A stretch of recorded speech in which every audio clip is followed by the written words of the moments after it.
The child mummy in the Ashmolean lived and died in Upper Egypt around 100 AD, a time when we're fortunate enough to have several sources which tell us about the population structure of the society and the family he was born into and lived within until his death of around 2 years. I am Professor Sarah Harper and my background is in anthropology and demography. I am particularly interested in the ways populations change over time as their fertility and mortality alter. While I work mainly with contemporary populations in different parts of the world, the techniques I and my colleagues use on these modern people are relevant to the understanding of historical populations as well. The child mummy was a boy who lived in a Greek community in Petri in Haiwa in Upper Egypt during the Roman occupation. It's an extraordinary time from a demographic point of view because it is the only time in this period in which we have detailed demographic data on births and deaths, as the Romans carried out census here for about 300 years. In addition, there is rich information from surviving court records, wills, grave inscriptions, and even letters, including letters written by women, from which we learn a considerable amount about family life. We know from wills and legal documents from the time that the boy's mother is likely to have been able to own her own property and pass it on independently to her children.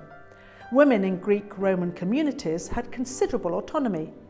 They had to consent to marriage, and they could also divorce their husbands. From data recorded on tombstones and mummy labels, we can see when people die. And in particular, biological analysis of mummies and written texts have given us excellent medical data.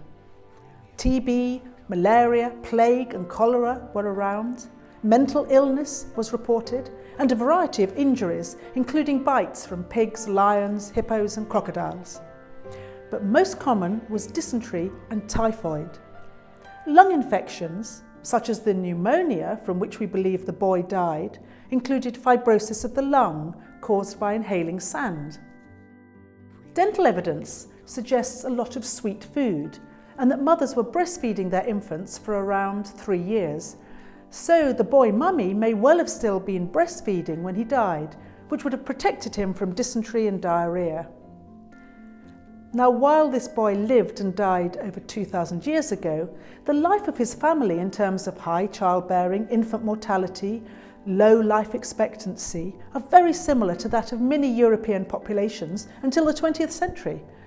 And indeed, when I look at one of the contemporary countries I study, Niger in sub-Saharan Africa, where girls are still married in their early teens to much older men, bear large numbers of babies and have few survive to grow up, and they themselves still die in childbirth, I see many of the similarities of the demography of the child mummy.